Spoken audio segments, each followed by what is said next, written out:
जी सुनो, आज हम बात करेंगे। आज इस चैप्टर का लास्ट टॉपिक है अकॉर्डिंग टू रिड्यूस सिलेबस। छोटा सा टॉपिक है आज का, डेजर्ट इकोसिस्टम।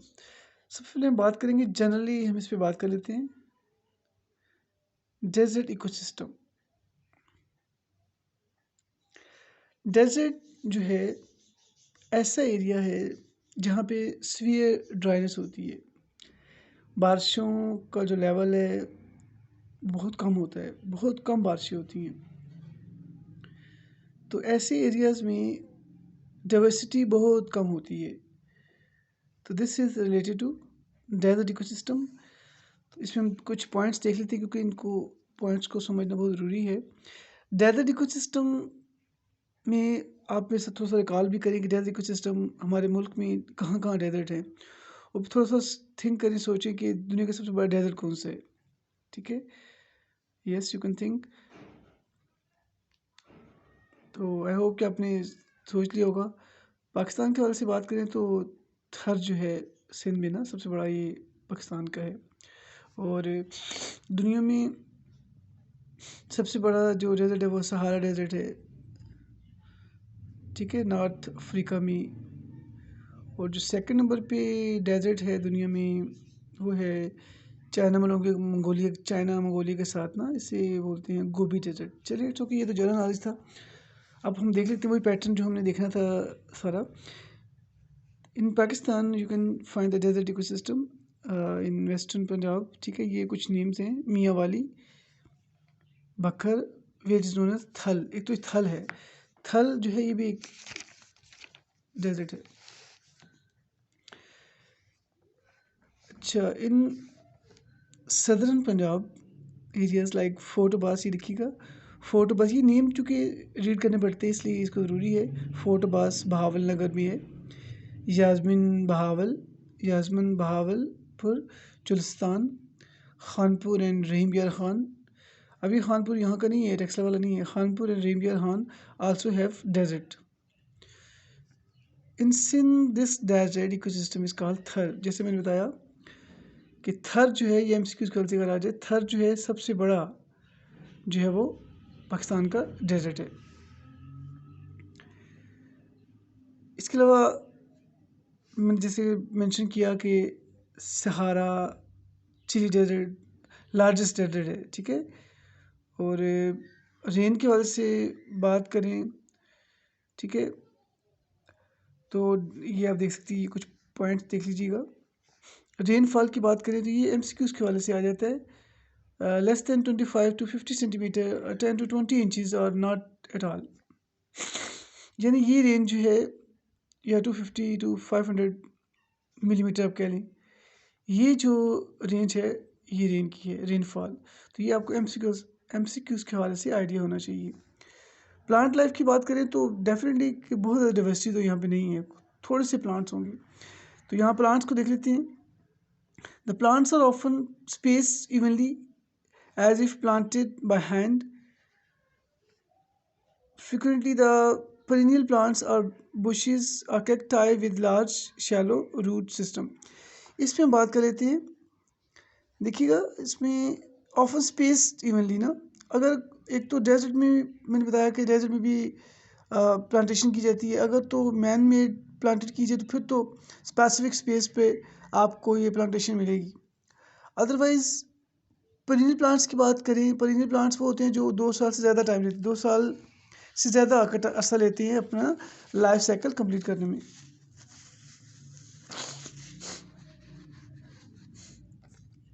और इसमें ज़्यादातर जो डेजर्ट में चूँकि बारिशें कम होती हैं, और यहाँ पे शैलो रूटेड प्लांट्स होते हैं, उसमें कैक्टाई, ठीक है, ये सारे हैं। और ये जो एक बात समझाता चलूँ, प्लांट लाइफ की जब बात करते हैं तो प्लांट्स के जो फीचर्स हैं, जो डेजर्ट प्लांट्स होते हैं, दे हैव ज़ीरोफिटिक कैरेक्टरिस्टिक्स, ज़ीरोफाइट्स होते हैं।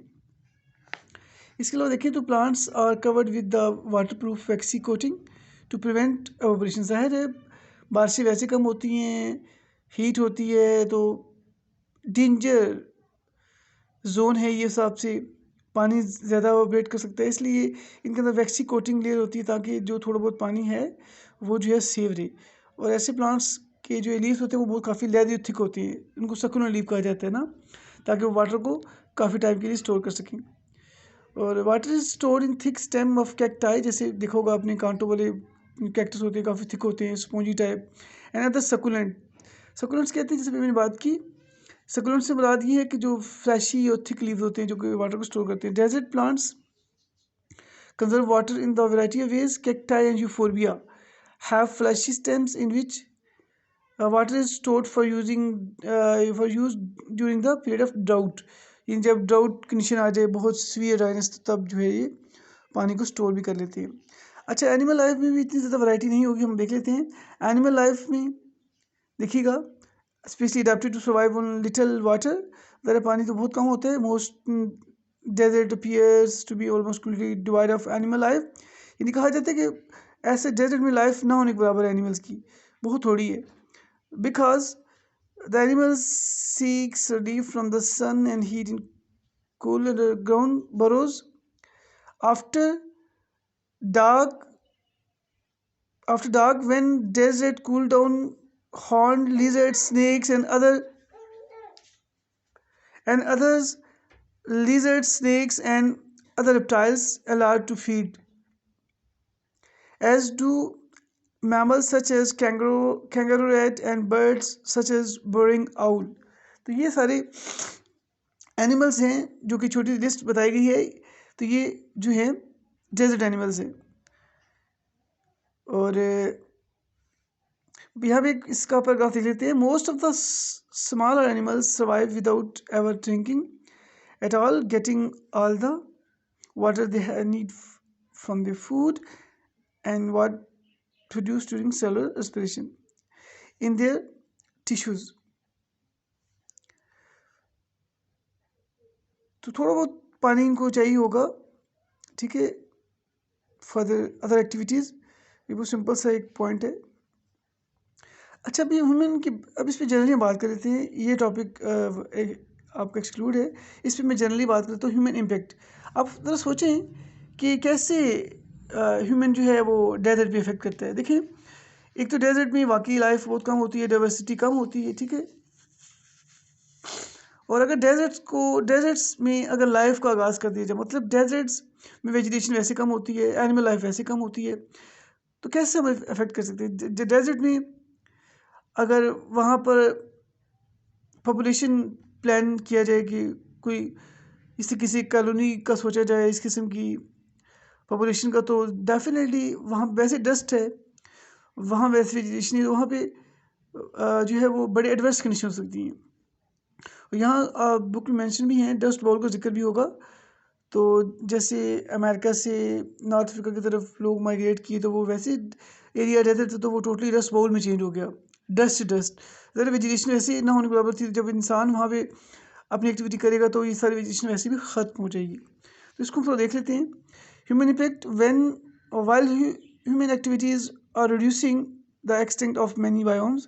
जैसे कि मैंने पहले ही बात की कि ह्यूमन इम्पैक्ट जो है वो हमारे नेचुरल एनवायरनमेंट को तबाह कर रहा है।